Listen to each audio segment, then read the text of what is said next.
தன் வாயை காக்கிறவன் தன் பிராணனை காக்கிறான். தன் உதடுகளை விரிவாய் திறக்கிறவனோ கலக்கமடைவான். நீதிமொழிகள் 13:3. தேவன் தருகின்ற ஆசீர்வாதங்களையும் தரிசனங்களையும் நாம் யாரிடம் பகிர்ந்து கொள்ளுகிறோம் என்பதில் கவனமாக இருக்க வேண்டும்.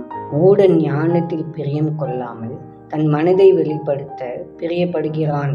ஞானியோ அதை பின்னுக்கு அடக்கி வைக்கிறான் என்று வேத வசனத்தை நினைவில் கொண்டவர்களாய் சரியான காரியங்களை தேவையான இடத்தில் மட்டும் பகிர்ந்து கொள்ளுகிறவர்களாக இருக்க வேண்டும். நாம் கேட்கிறதற்கு தீவிரமாயும் பேசுகிறதுக்கு பொறுமையாயும் கோபிக்கிறதற்கு தாமதமாயும் இருக்க கடவோம் என்று பரிசுத்த வேதாகமம் நமக்கு அறிவுறுத்துவதை கருத்தில் கொண்டு செயல்படுவோம். அன்பின் பரலோக தகப்பனே, இந்த நாளுக்காக உமக்கு நன்றி ஸ்தோத்திரம் செலுத்துகிறோம்.